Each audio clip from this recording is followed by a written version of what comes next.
The morning sun peeked through the windows of the small apartment as Elena Hernandez hurried to get ready for work. She glanced at the clock on the wall and sighed. Another day, another early morning. The apartment wasn't much, but it was home for her and her 12-year-old daughter, Lucia. 2 bedrooms, a tiny kitchen, and a living room with furniture that had seen better days, but Elena kept it spotlessly clean. A habit from her job. "Lucia, are you up? Breakfast is on the table," Elena called out as she adjusted her uniform.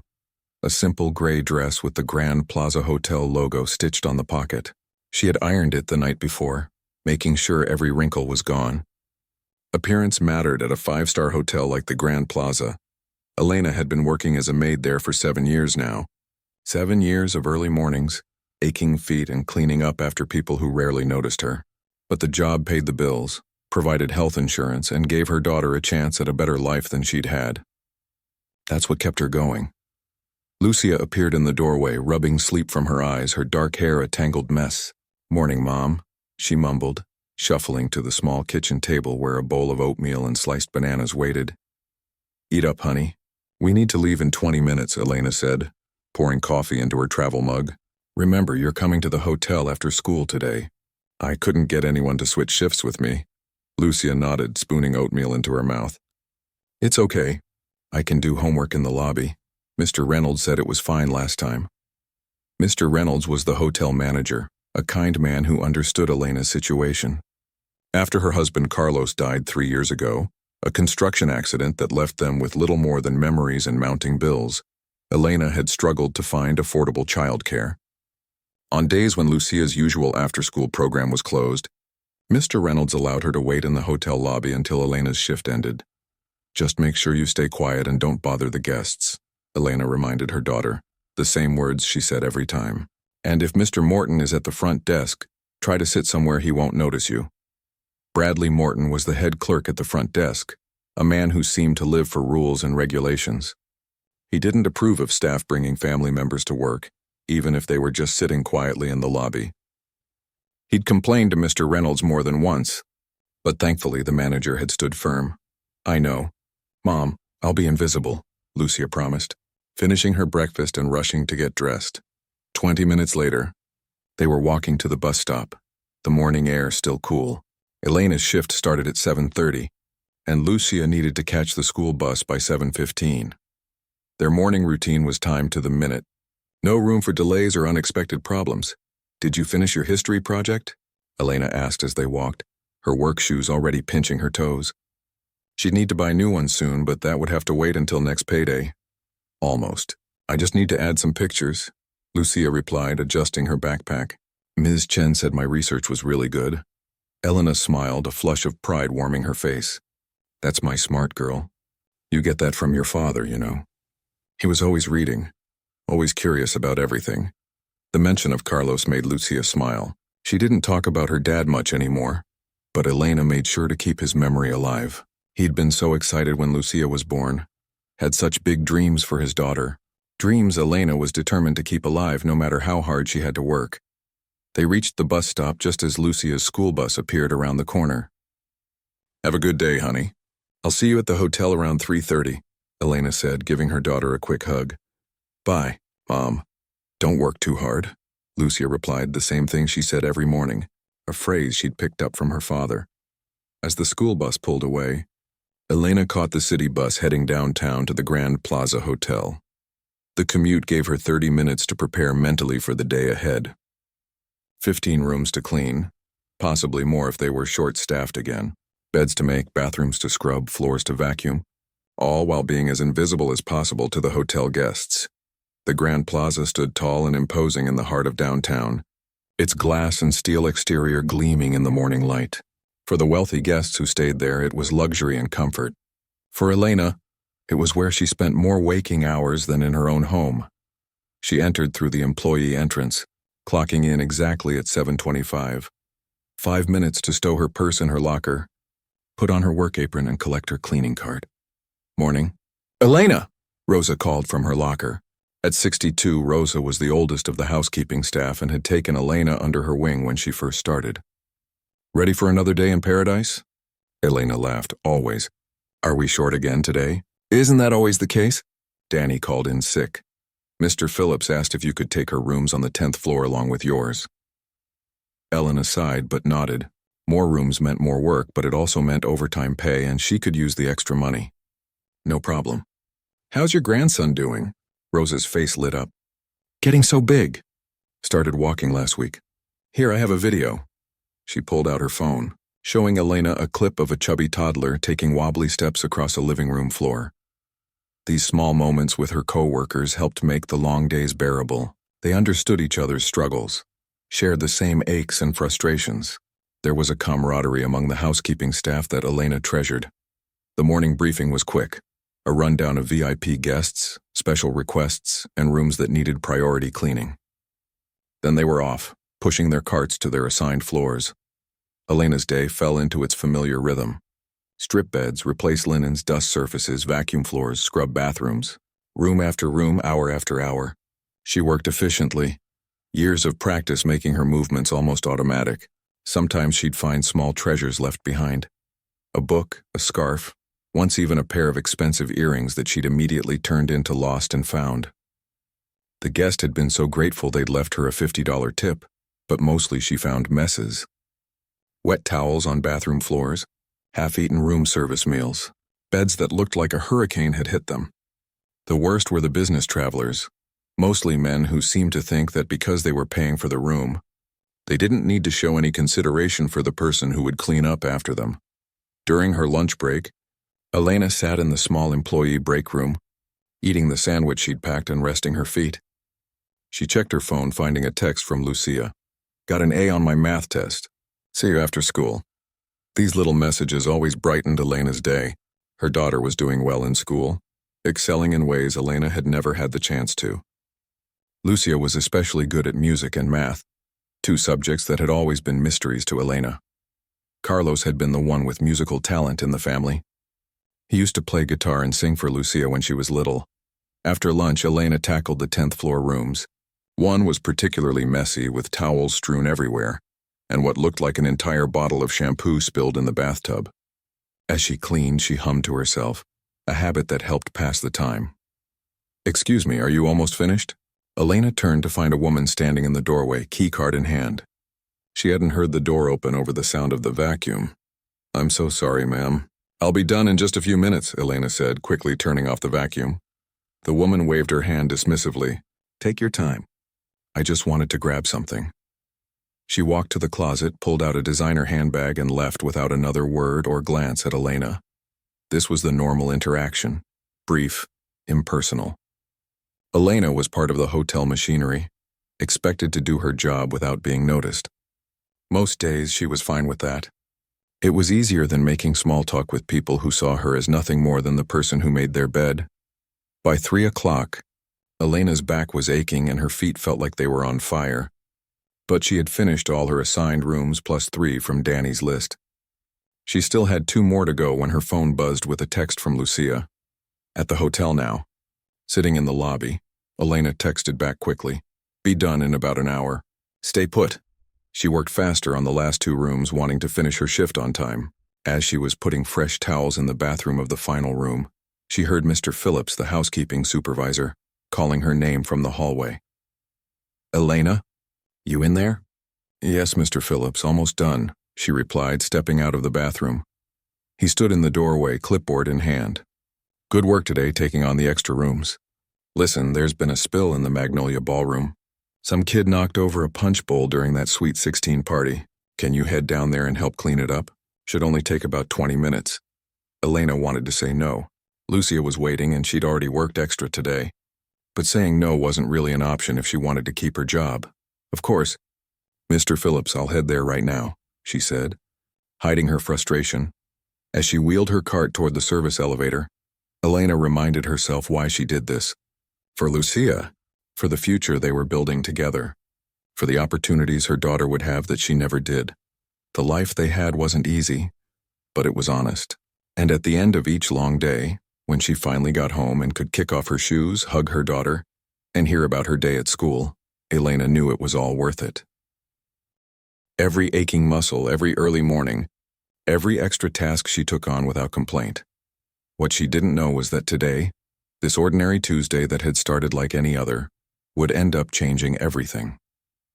Because right now, as Elena headed to clean up spilled punch, her daughter Lucia was sitting in the hotel lobby, eyeing the beautiful grand piano that stood in the corner, feeling the music inside her that was just waiting to come out. Lucia sat in the far corner of the Grand Plaza Hotel lobby, her math textbook open on her lap. The lobby was quieter than usual today. A few business people tapped away on laptops and an older couple waited for a taxi. But otherwise, the vast space with its marble floors and crystal chandeliers was peaceful. She checked her phone again, still over an hour before her mom would finish her shift.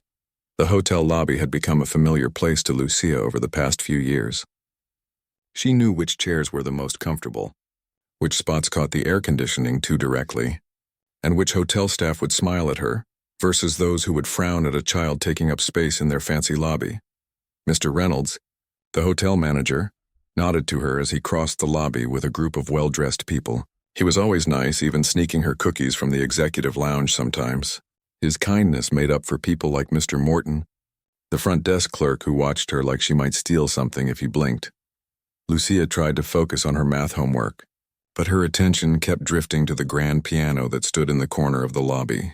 It was a beautiful instrument, deep black and glossy with brass pedals that caught the light. Sometimes in the evenings, a professional pianist would play for the guests during cocktail hour. Lucia would sit and listen, her homework forgotten, absorbing every note. Music had always been in Lucia's blood. Her father had played guitar and had taught her simple songs when she was little. After he died, music became even more important, a connection to him that she could still feel.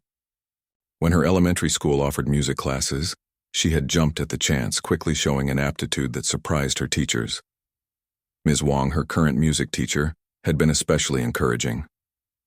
"You have a gift, Lucia," she had said after hearing her play the classroom's old upright piano. A natural ear and sense of rhythm that can't be taught. For the past 6 months, Ms. Wong had been giving Lucia extra lessons during lunch breaks and after school when she could. The teacher had even lent Lucia some sheet music and theory books to study at home. "You need a proper piano to practice on," Ms. Wong had said last week. "The keyboard app on your phone is clever, but it's not the same." Lucia sighed, looking at the hotel's grand piano. If only she could touch it just for a minute. She had never played on such a fine instrument before. Her phone buzzed with a text from her mom. "Still cleaning the ballroom. Might be another 30 minutes. Sorry, honey."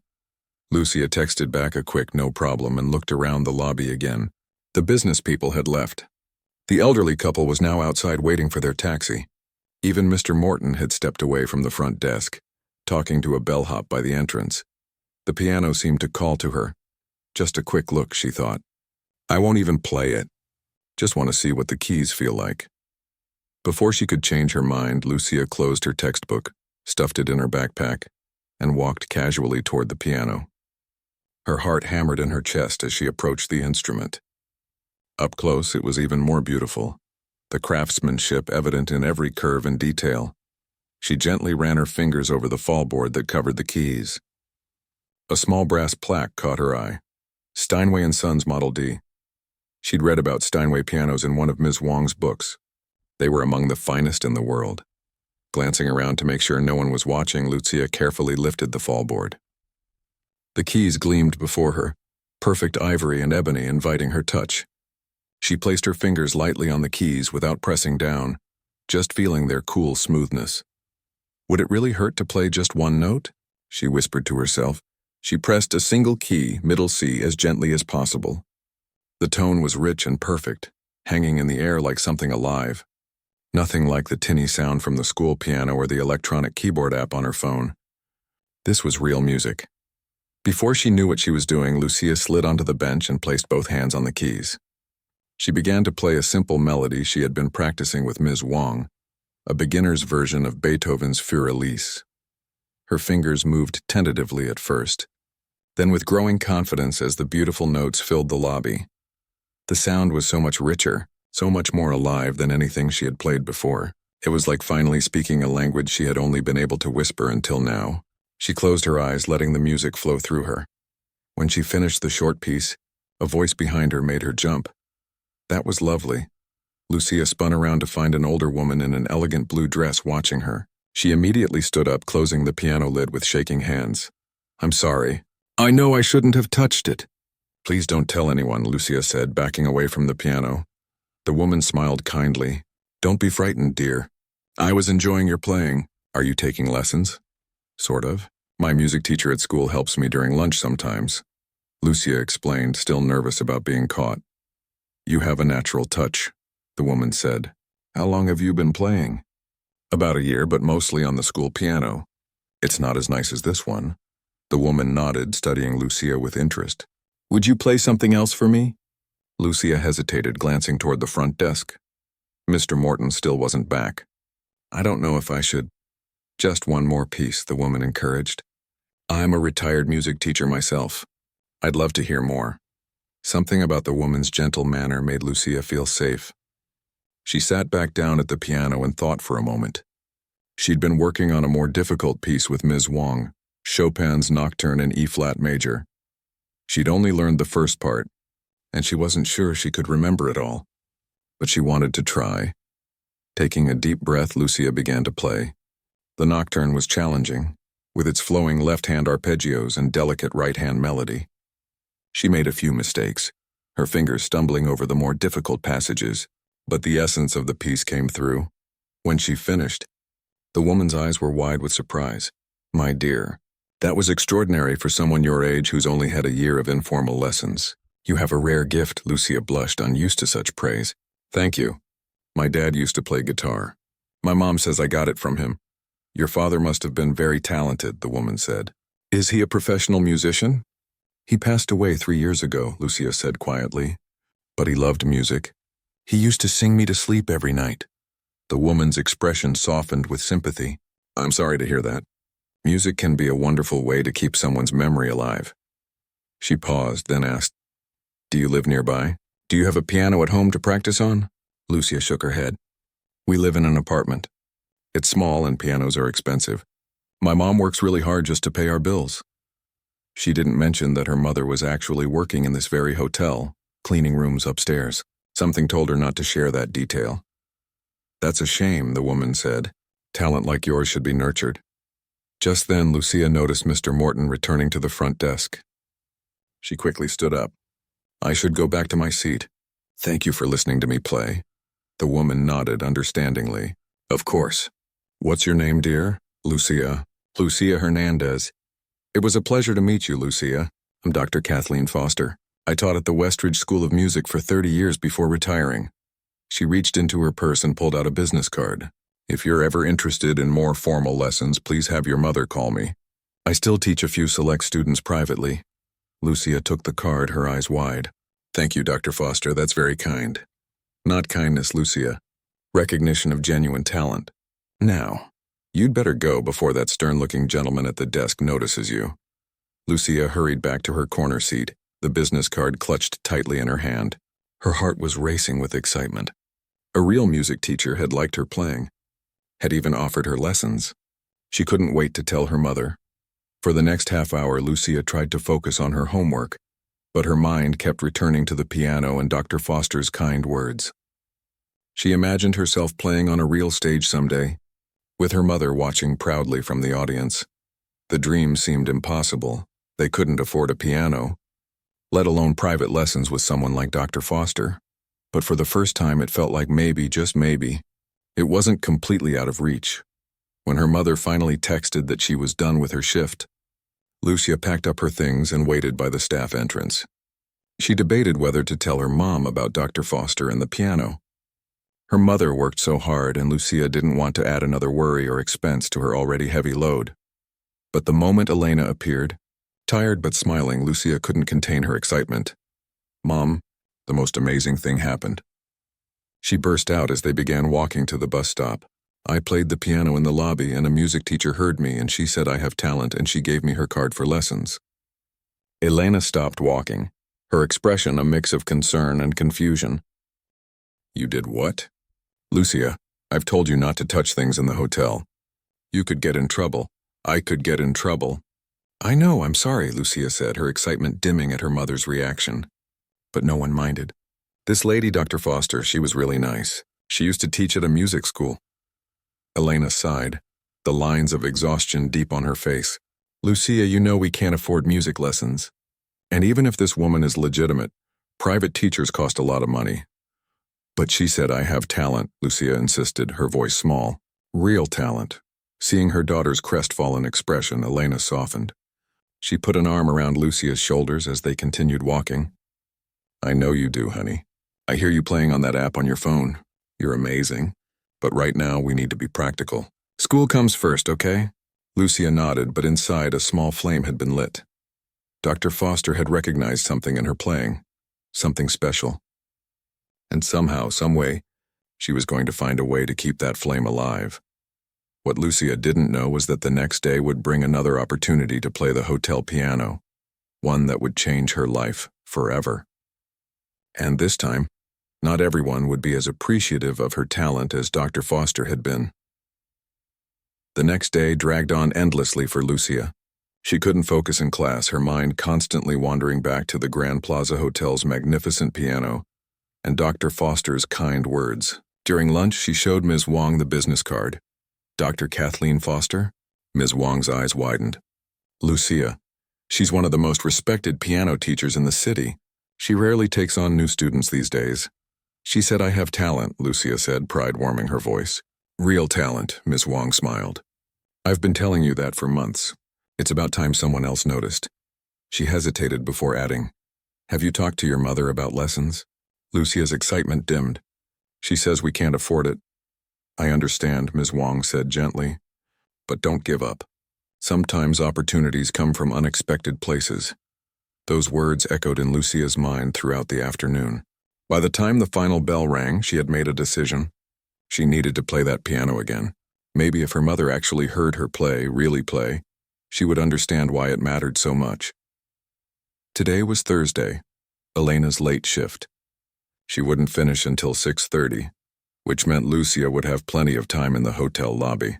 As she boarded the bus to the Grand Plaza, Lucia's stomach fluttered with a mix of excitement and nervousness. The lobby was busier than the day before. A tour group was checking in, their luggage piled around them as they waited for room keys. Business meetings were ending, and men and women in suits streamed through the revolving doors. Lucia found her usual corner seat and took out her homework, but her eyes kept drifting to the piano. She would need to be patient. Wait for the right moment when the lobby cleared and Mr. Morton wasn't watching. She sent her mom a quick text to let her know she had arrived safely, then tried to focus on her science assignment. An hour passed. The tour group disappeared to their rooms. The after-work crowd thinned out. Lucia noticed that Mr. Morton had stepped away from the front desk, replaced by a younger woman who was busy helping a guest with a complicated reservation. This was her chance. Heart pounding, Lucia walked to the piano, trying to appear confident like she belonged there. She sat on the bench and lifted the fallboard, revealing the pristine keys beneath. Taking a deep breath, she began to play. She started with Fur Elise again, the familiar notes helping to steady her nerves. A few hotel guests paused to listen, smiling appreciatively. Encouraged, Lucia transitioned into the Chopin nocturne she had played for Dr. Foster. This time, she remembered more of it, her fingers finding the notes with growing confidence. Lost in the music, she didn't notice the small crowd gathering around the piano, nor did she see Mr. Morton return to the front desk, his expression darkening as he spotted her. As the final notes of the nocturne faded, applause broke out. Lucia looked up, startled to find several hotel guests watching her with admiration. An elderly man approached and dropped a $5 bill into the decorative bowl on top of the piano. Lovely playing. Young lady, he said with a warm smile. Thank you, Lucia replied, blushing with pleasure. The moment was shattered by a sharp voice. What do you think you're doing? Bradley Morton strode across the lobby, his face flushed with anger. Get away from that piano immediately. Lucia froze, her hands still hovering over the keys. The small audience around the piano exchanged uncomfortable glances. I asked you a question, Mr. Morton said, looming over her. Who gave you permission to touch this instrument? Do you have any idea how expensive it is? I'm sorry, Lucia stammered, her voice barely audible. This is a Steinway concert grand, Morton continued, his voice rising. It cost more than your family probably makes in a year. It is not a toy for children to bang on. Tears stung Lucia's eyes as she quickly closed the fallboard and stood up. The joy she had felt moments before was crushed under the weight of Morton's public humiliation. I wasn't banging on it, she said quietly, but Morton wasn't listening. This is a 5-star hotel, not a playground, he lectured, seemingly oblivious to the disapproving looks from the guests who had been enjoying Lucia's playing. I've seen you sitting in the lobby day after day. Your mother works here, doesn't she? Which department? Lucia's chest tightened with fear. Would her mother get in trouble because of her? Housekeeping, she admitted, her voice small. Morton's expression turned smug. I thought so. Well, I'll be having a word with her supervisor about the hotel's policy on employees' children loitering on the premises. But Mr. Reynolds said it was okay for me to wait here, Lucia protested, panic rising in her throat. Mr. Reynolds is too soft, Morton snapped. Rules are rules. Now go back to your corner and don't touch anything else. The confrontation had drawn more attention. Hotel guests were staring, some with sympathy for Lucia, others with annoyance at the disturbance. Humiliated, Lucia turned to flee back to her seat. What's going on here, Mr. Morton? The voice was calm but carried authority. Mr. Reynolds, the hotel manager, had appeared from the direction of the conference rooms. His kind face was now serious as he took in the scene. Morton straightened his posture. Sir, I was just explaining to this young lady that the piano is not for guests, especially not for the children of staff members. Mr. Reynolds looked at Lucia, whose cheeks were flushed with embarrassment. Were you playing the piano, Lucia? She nodded miserably. I'm sorry. I shouldn't have touched it. Mr. Reynolds' expression softened. Was that you I heard playing Chopin a moment ago? I thought it was our evening pianist arriving early. Before Lucia could answer, a new voice joined the conversation. The young lady plays beautifully. We were all enjoying it until this gentleman interrupted. It was the elderly man who had left the tip. Several other guests nodded in agreement. I don't see the harm, added a woman in a business suit. The lobby has been filled with lovely music instead of the usual ambient noise. Isn't that what the piano is for? Morton's face reddened. Sir, this is a child with no proper training. The piano is an expensive instrument that... I am well aware of the value of our piano, Mr. Morton, Mr. Reynolds interrupted coolly. But I'm also aware of the value of good music and the happiness of our guests. He turned to Lucia with a gentle smile. I didn't know you played, Lucia. Your mother never mentioned it. She doesn't know I can play like this, Lucia admitted. I've been learning at school, but we don't have a piano at home. I just wanted to practice on a real one. Mr. Reynolds nodded thoughtfully. I see. He looked around at the gathered guests, then back at Morton, whose expression remained disapproving. Mr. Morton, please return to the front desk. I believe there are guests waiting to check in. Morton hesitated, clearly wanting to protest, but years of hotel hierarchy prevailed. Yes, sir, he said stiffly, before walking away with a final glare at Lucia. When he was gone, Mr. Reynolds turned back to Lucia. How long have you been playing, Lucia? About a year, she replied, still shaken from the confrontation. My music teacher at school has been giving me extra lessons during lunch. Mr. Reynolds raised his eyebrows in surprise. Only a year? That's quite remarkable. He seemed to consider something, then asked, Would you like to continue playing for a while? Our evening pianist doesn't arrive until 7, and I think our guests were enjoying your performance. Lucia's eyes widened. Really? You don't mind? Not at all, Mr. Reynolds assured her. Music is meant to be shared, and that piano is meant to be played. The elderly man who had left the tip nodded encouragingly. Please continue, young lady. It's been a long day, and your music was the nicest part of it. Still somewhat nervous, but bolstered by the support, Lucia sat back down at the piano. This time, she decided to play a piece her father had taught her on guitar, a simple Mexican folk song that she had adapted for piano with Ms. Wong's help. It was less technically impressive than the Chopin, but it came from her heart. As she played, she thought of her father, his laugh, his voice, the way his fingers had moved on the guitar strings. The melody filled the lobby, bittersweet and beautiful. She didn't notice her mother enter the lobby, drawn by a text from another housekeeper who had witnessed the confrontation with Morton. Elena stood frozen, watching her daughter play with a skill and passion she had never seen before. When the song ended, Lucia looked up to find her mother standing among the small crowd, tears streaming down her face. "Mom," Lucia exclaimed, jumping up from the bench. "I can explain, but Elena wasn't angry." She crossed to her daughter and pulled her into a tight hug. "That was beautiful, Lucia. So beautiful. Why didn't you tell me you could play like that?" "I tried," Lucia said, hugging her mother back. "But I didn't have a real piano to show you." Elena pulled back, wiping her tears with the back of her hand. "That song, it was your father's favorite." Lucia nodded. "I remember how he used to play it." Mr. Reynolds approached them with a gentle smile. "Mrs. Hernandez, your daughter has quite a gift." "I had no idea." Elena nodded, still emotional. "Neither did I, Mr. Reynolds, not like this." She looked embarrassed suddenly. "I'm sorry if she caused any trouble." Mr. Morton seemed upset. "Don't worry about Mr. Morton," Reynolds said dismissively. "The guests were enjoying her playing." He hesitated, then added, "In fact, I have a proposition for both of you. But first, I believe Lucia was in the middle of a performance." He gestured toward the piano, where several guests were still waiting expectantly. "Would you mind playing one more piece for us, Lucia?" Lucia looked at her mother, who nodded encouragingly. With newfound confidence, she returned to the piano bench.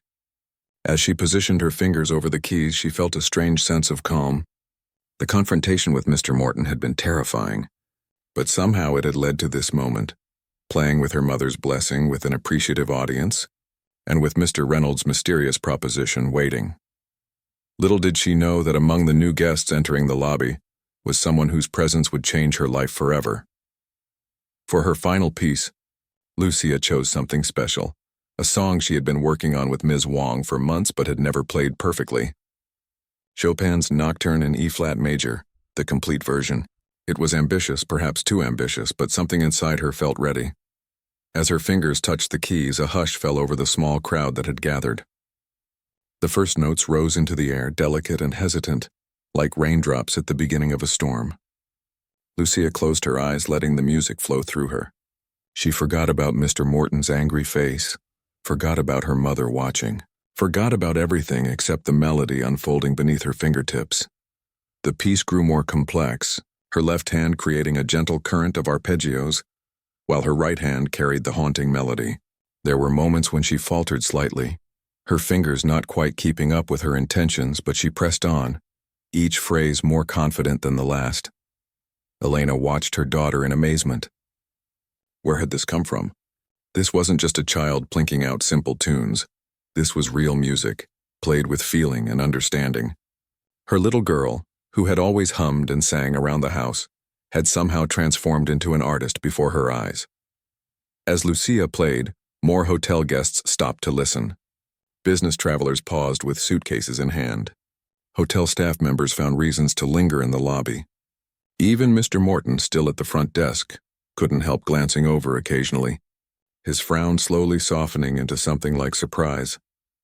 Through the revolving doors came a distinguished-looking man in his 60s, accompanied by a younger assistant carrying a leather portfolio. They were deep in conversation until the music reached them, causing the older man to stop abruptly mid-sentence. "Who's playing?" he asked, turning toward the piano. His assistant checked his phone. "It's too early for the evening entertainment, sir. The reception doesn't start until 7. The older man listened for a moment longer, his head slightly tilted. "That's Chopin. Nocturne in E-flat." He began walking toward the piano, drawn by the music. Meanwhile, Lucia had reached the most challenging section of the piece. Her brow furrowed in concentration as her fingers stretched to reach the difficult chords. She made a small mistake, winced, but recovered quickly. The emotion in her playing seemed to intensify, as if she were putting her whole heart into every note. Elena felt a hand on her shoulder and turned to find Rosa, her co-worker, standing beside her in her housekeeping uniform. "Is that your Lucia playing?" Rosa whispered, her eyes wide. Elena nodded, unable to speak past the lump in her throat. "Dios mío," Rosa breathed. "She plays like an angel." By now, the lobby had grown remarkably quiet except for the piano. Even the usual sounds of a busy hotel, the ding of elevators, the murmur of conversations, the rolling of luggage carts, seemed muted, as if the building itself were listening. The distinguished man had made his way to the edge of the small crowd. "Excuse me," he said quietly. moving forward until he had a clear view of the young pianist. His eyebrows rose in surprise when he saw Lucia, a 12-year-old girl in jeans and a simple t-shirt, her dark hair falling around her face as she leaned into the music. As the piece neared its conclusion, Lucia played with growing confidence, her body swaying slightly with the rhythm. The final notes hung in the air like a question, then faded to silence. For a moment, no one moved or spoke. Then applause erupted, startling Lucia out of her musical trance. She looked up, blinking as if waking from a dream, and was shocked to see how many people had gathered around the piano. Her mother was wiping tears from her eyes. Mr. Reynolds was beaming with pride. Even some of the hotel staff had emerged from their posts to listen. The distinguished man stepped forward, his face serious but his eyes kind. "Young lady, that was extraordinary. How long have you been studying piano?" Before Lucia could answer, Mr. Morton appeared at the edge of the crowd. "Mr. Davidson, I didn't realize you had arrived, sir. We weren't expecting you until this evening." His voice was suddenly obsequious, all traces of his earlier anger gone. The man, Mr. Davidson, hardly acknowledged Morton. "I asked the young pianist a question," he said, his gaze still fixed on Lucia. Lucia swallowed nervously. "About a year, sir. Just at school." "A year?" Mr. Davidson repeated, his eyebrows rising even higher. He turned to the woman beside him. "Did you hear that, Miss Chen? 1 year of study." The woman nodded, equally impressed. "Remarkable natural ability." Mr. Davidson turned back to Lucia. "My name is Robert Davidson. I own this hotel." Lucia's eyes widened in alarm. Was she in trouble for playing the piano without permission? Would her mother lose her job? "I'm sorry for touching the piano, Mr. Davidson. I didn't mean to." "Sorry?" he interrupted, looking genuinely confused. "My dear, there's nothing to be sorry for. That piano exists to be played, preferably by someone with your level of talent." Relief washed over Lucia's face. Mr. Davidson glanced at the woman beside him. "Miss Chen here is the director of the Wellington Academy of Music." The woman stepped forward with a warm smile. "That was a lovely performance. Your interpretation of Chopin shows remarkable sensitivity for someone so young." Mr. Reynolds moved closer, placing a gentle hand on Lucia's shoulder. "Mr. Davidson, Ms. Chen, this is Lucia Hernandez. And this is her mother, Elena Hernandez, one of our most valued housekeeping staff." Elena straightened, suddenly conscious of her work uniform and the contrast between her position and these important people. "It's an honor to meet you, Mr. Davidson. I've worked at the Grand Plaza for 7 years, but we've never met." "The honor is mine, Mrs. Hernandez," Davidson replied sincerely. "You've raised a very talented daughter." He turned back to Lucia. "Who has been teaching you, Lucia?" "Ms. Wong at school and—" Lucia hesitated, then reached into her backpack and pulled out the business card Dr. Foster had given her. "I met Dr. Foster yesterday. She heard me play and gave me her card." Ms. Chen's eyes lit up with recognition. "Kathleen Foster? She's one of our most respected faculty members at the Academy, though she's semi-retired now." She exchanged a meaningful glance with Mr. Davidson.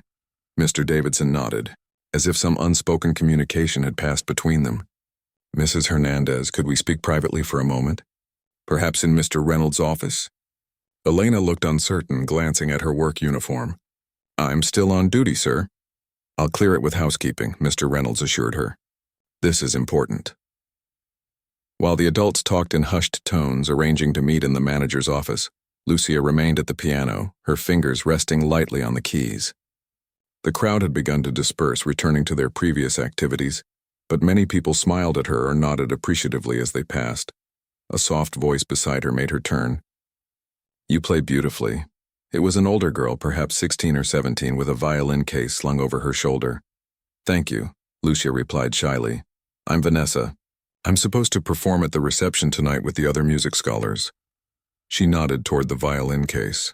"I've been playing since I was 4, and I don't think I could have managed that Chopin piece as well as you did." Lucia blushed at the compliment. "I made some mistakes." "Everyone makes mistakes," Vanessa said with a shrug. "It's how you recover from them that matters. You didn't let them throw you, you just kept going." "Is there really a music academy?" Lucia asked, curiosity overcoming her shyness. Vanessa nodded. "The Wellington Academy. It's where I study." They have scholarships for talented students who can't afford the tuition. She gave Lucia a knowing look. Ms. Chen doesn't come to hotel events very often. She must have heard something special in your playing. Before Lucia could respond, her mother returned with Mr. Reynolds, Mr. Davidson, and Ms. Chen. Elena's face was flushed, and she seemed to be fighting back tears, but they looked like happy tears, not sad ones. "Lucia," she said, her voice trembling slightly, "these kind people want to talk to us about your music." Ms. Chen stepped forward. "Lucia, the Wellington Academy of Music holds auditions each year for our scholarship program. We believe that talent should be nurtured regardless of financial circumstances." She glanced at Elena with a smile. "We'd like to invite you to audition next week. Based on what I've heard today, I think you would be a very strong candidate." Lucia's heart began to race. A real music school? With lessons and everything? Full scholarships cover weekly private lessons, music theory classes, ensemble participation, and access to practice rooms with professional quality instruments, Ms. Chen explained. Students are expected to maintain good academic standing at their regular schools and to practice diligently, of course. "And that's not all," Mr. Davidson added. He turned to Elena. "Mrs. Hernandez, as I mentioned in our discussion, the hotel hosts weekly musical brunches on Sundays. We typically hire students from the Wellington Academy to provide background music. The position pays $150 for a 3-hour performance, and I believe Lucia would be perfect for it, once she's had some formal training, of course." Elena looked overwhelmed. "Sir, that's incredibly generous, but Lucia is only 12. I don't know if she's ready for that kind of responsibility." "Mom," Lucia said, her eyes shining with excitement, "I can do it. I know I can." Mr. Reynolds smiled. "Perhaps we could start with a trial period, once a month instead of weekly, to see how it goes." Elena hesitated, then nodded slowly. "That seems reasonable." Mr. Davidson clapped his hands together once, clearly pleased. "Excellent. And Mrs. Hernandez, about the other matter we discussed." "We can talk about that later," Elena interrupted gently, with a meaningful glance at Lucia. The adults exchanged knowing looks that made Lucia curious, but before she could ask questions, Mr. Morton approached the group, his expression now carefully neutral. "Mr. Davidson, the conference room is ready for your meeting," he said stiffly. "Thank you, Morton." Davidson's tone was polite but cool. He turned back to Lucia with a warmer smile. "It was a pleasure to meet you, young lady. I look forward to hearing you play at our Sunday brunches in the future." As the hotel owner and Ms. Chen walked away, Mr. Morton lingered for a moment. He cleared his throat awkwardly. "Miss Hernandez, I may have been hasty in my reaction earlier. Your playing was quite impressive." It wasn't exactly an apology, but coming from Mr. Morton, it was remarkable nonetheless. Lucia nodded, accepting the olive branch. "Thank you, Mr. Morton." He gave a stiff nod and followed Mr. Davidson toward the conference rooms. Left alone with her mother and Mr. Reynolds, Lucia could no longer contain her excitement. "Mom, did you hear? A real music school, and I could play here at the hotel and earn money." Elena laughed, pulling her daughter into a tight hug. "I heard, mi vida. I heard." She looked over Lucia's head at Mr. Reynolds, her eyes filled with gratitude. "I don't know how to thank you." "Don't thank me," Reynolds replied with a smile. "Thank Lucia's talent and her courage to share it with the world." As mother and daughter embraced, hotel guests continued to move through the lobby around them. But now, many glanced at the young girl with new respect, some even stopping to offer congratulations or encouragement. Lucia's impromptu concert had done more than showcase her talent. It had opened doors she never knew existed, doors to a future filled with music and possibility. 3 months later, the Grand Plaza Hotel lobby buzzed with the Sunday brunch crowd. Sunlight streamed through the tall windows, casting warm patterns across the marble floor. At the grand piano sat Lucia, now dressed in a simple but elegant blue dress, her fingers dancing across the keys as she played a medley of classical pieces mixed with some contemporary favorites. Hotel guests paused to listen, some taking photos or videos with their phones. Others sat at nearby tables enjoying their meals while the music washed over them. Many left tips in the crystal bowl that now permanently resided on top of the piano, a bowl that Mr. Reynolds had personally placed there on the day of Lucia's first official performance. Elena, wearing a new dress instead of her housekeeping uniform, sat at a small table near the piano. She sipped coffee and beamed with pride every time a guest complimented her daughter's playing. Beside her sat Dr. Foster, Lucia's new piano teacher from the Wellington Academy of Music. "She's progressing remarkably fast," Dr. Foster said, watching her student with professional appreciation. "Her technique is improving weekly, but more importantly, she plays with genuine emotion. That can't be taught." Elena nodded, still sometimes overwhelmed by the turn their lives had taken.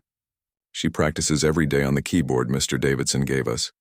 I sometimes have to remind her to stop and eat dinner." The keyboard had been a surprise, delivered to their apartment the day after Lucia's impromptu performance in the lobby. It had come with a note from Mr. Davidson. "For a rising star, practice makes perfect." It wasn't a full piano, but it was a high-quality instrument with weighted keys that felt like the real thing. The scholarship committee was unanimous. Dr.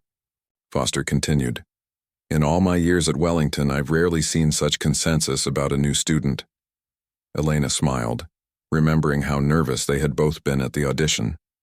Lucia had played the same Chopin piece that had captivated the hotel lobby, along with a simpler Mozart composition that Dr. Foster had helped her prepare. The panel of judges had been impressed not only by her playing but by her determination and the story of how she had been discovered. "We're so grateful," Elena said. "I never could have afforded lessons, especially not with someone like you." Dr. Foster waved away the comment. "Teaching talented students is its own reward. And speaking of rewards," she nodded toward the entrance where Mr. Reynolds was escorting an elderly couple toward them. Elena recognized them immediately, the hotel owners, Mr. Davidson and his wife, who had been traveling in Europe for the past 2 months. They stopped to listen to Lucia, who was now playing a lively Gershwin tune that had several diners tapping their feet.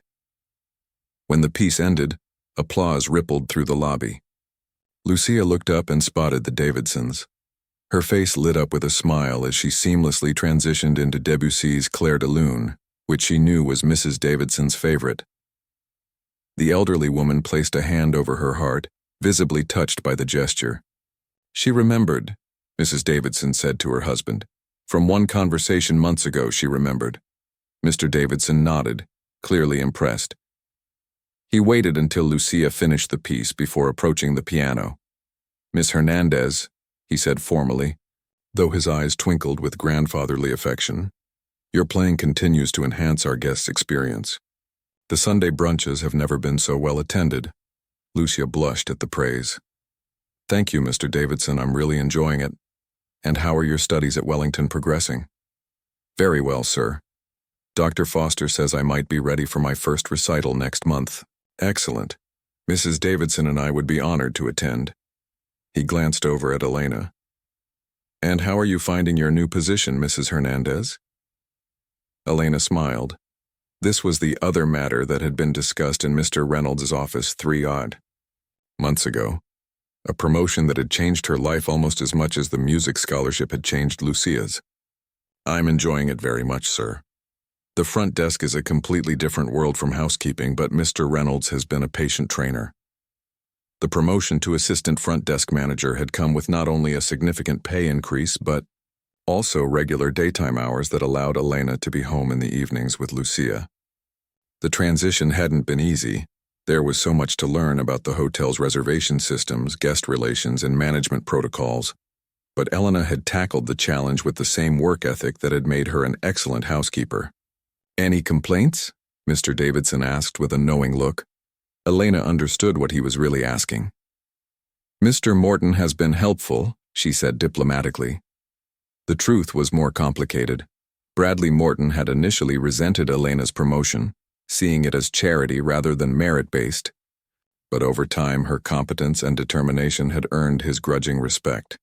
They would never be friends, but they had developed a professional working relationship. Good, good, Mr. Davidson said, satisfied. He turned back to Lucia. Don't let us interrupt your performance, my dear. Perhaps something a bit more upbeat now? I noticed several children in the dining area who might appreciate it. Lucia nodded and launched into a playful rendition of The Entertainer by Scott Joplin.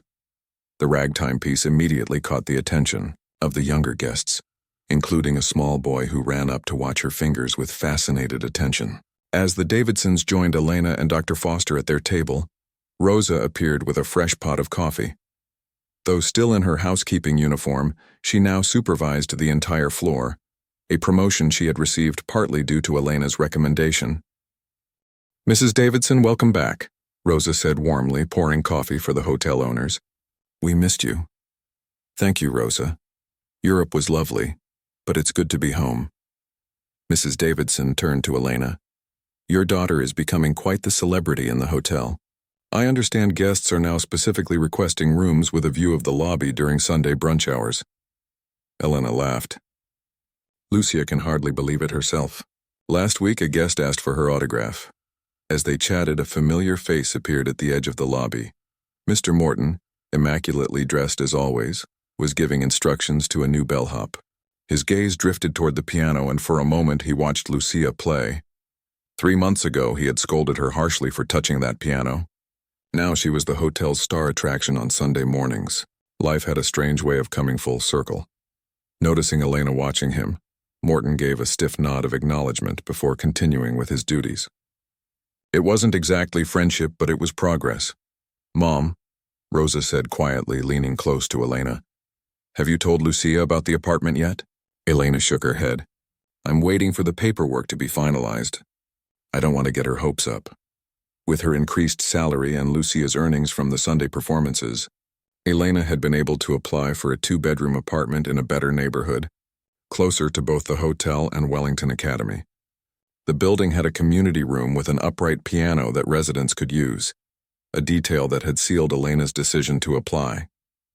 She's going to be so excited, Rosa said with a knowing smile. As The Entertainer came to its lively conclusion, Lucia launched into another classical piece, this one more challenging than anything she had played in public before. It was a Beethoven sonata that Dr. Foster had only recently introduced in their lessons. Her face showed intense concentration as her fingers navigated the complex passages. Elena watched with a mixture of pride and amazement. Sometimes it was hard to believe how much their lives had changed in just 3 months. From struggling to make ends meet to a new career path for her and a bright musical future for Lucia. All because her daughter had dared to touch a piano she wasn't supposed to play. As if reading her thoughts, Dr. Foster leaned over. It's remarkable how a single moment can change everything, isn't it? If Lucia hadn't played that day, if Mr. Davidson hadn't walked in at that exact time, or if Mr. Morton hadn't scolded her, Elena added with a touch of irony. His anger is what drew everyone's attention, Dr. Foster chuckled. Sometimes our greatest opportunities come disguised as challenges. The Beethoven piece built to its dramatic conclusion, Lucia's small hands somehow managing the powerful chords. When the final notes faded, the lobby erupted in enthusiastic applause. Lucia stood and gave a small, graceful bow, something Dr. Foster had taught her for recitals. Several hotel guests approached the piano to compliment her or leave tips. Among them was a tall man in a suit who spoke with Lucia for several minutes, occasionally gesturing enthusiastically. When he finally walked away, Lucia rushed over to her mother's table, her eyes wide with excitement. Mom, that man is from the symphony orchestra. He wants me to audition for their young musicians program. Elena's mouth fell open in surprise. The symphony orchestra? Lucia, that's amazing. It's highly selective, Dr. Foster said, clearly impressed. Only a handful of young musicians are chosen each year. Mr. Davidson beamed. Well, of course they'd want our Lucia. She's a prodigy. I'm not a prodigy, Lucia protested modestly. I just love playing. And that's why you'll succeed, Mrs. Davidson said gently. Talent matters, but love of the music matters more. Lucia glanced at the clock on the wall. I should get back to the piano. I still have 20 minutes left in my set. As she returned to the instrument, Elena found herself thinking about the journey that had brought them here. All the years of hard work, the struggle after Carlos died, the worry about how she would give her daughter opportunities, and then this unexpected path had opened before them. Mr. Reynolds appeared by their table, having finished overseeing the brunch service. "Our little pianist is drawing quite a crowd today," he observed with satisfaction. "She certainly is," Elena agreed, watching as Lucia settled back onto the piano bench, adjusted her posture the way Dr. Foster had taught her, and began a gentle, dreamlike melody that seemed to catch the very sunlight filtering through the windows. Hotel guests moved through the lobby, some stopping to listen, others continuing on their way. Staff members went about their duties, the day's rhythm unfolding as it always did. But at the center of it all was the music, beautiful, unexpected music from a girl who had once been told she didn't belong at that piano. As Elena watched her daughter play, she remembered something Carlos used to say: "Life isn't about waiting for the storm to pass. It's about learning to dance in the rain." Lucia had done more than dance. She had created music in the midst of their struggles, music that had ultimately transformed their lives. And to think it all began with a hotel clerk scolding a maid's daughter for moving the piano, and everyone stopping to stare.